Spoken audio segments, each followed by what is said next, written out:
Sa gitna na lumalalang kontrobersya sa mundo ng boxing, umugong ang balita na umano'y handa na raw isuko ni Naoya Inoue ang lahat ng kanyang titulo mula sa apat na major sanctioning bodies. Sakaling matuloy ang malawakang investigasyon laban sa kanya. Ayon sa mga hindi pa kumpirmadong ulat mula sa ilang sports insiders sa Japan, may lumutang umanong impormasyon patungkol sa posibleng paggamit ng ipinagbabawal na kemikala bago ang ilan sa pinakamalalaki nitong laban nitong mga nakaraang taon.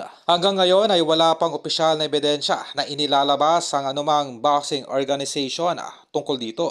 Sa isang umano'y pribado pag-uusap na nag-leak online, sinasabing mas pinili raw ni Inoue na protektahan ang kanyang pamilya at mental health sa lumaban pa sa lumalaking iskandalo. Ayon pa sa kumakalat na balita, posible raw nitong bitawan muna ang kanyang mga world titles habang umuusad ang naturang investigasyon. Samantala, hati naman ang reaksyon ng boxing community. Sa naturang balita, may ilang analyst ang nagsasabing posibleng isa lamang itong paninira bago ang susunod na malaking laban nito kontra Bam Rodriguez. Habang ang iba naman ay naniniwalang dapat magkaroon ng masusing investigasyon upang lumitaw ang lahat. Sa kasalukuyan ay nananatiling tahimik ang kampo ni Inoue at wala pang inilalabas na opisyal na pahayag ang alingmang sanctioning body tungkol sa isyong ito.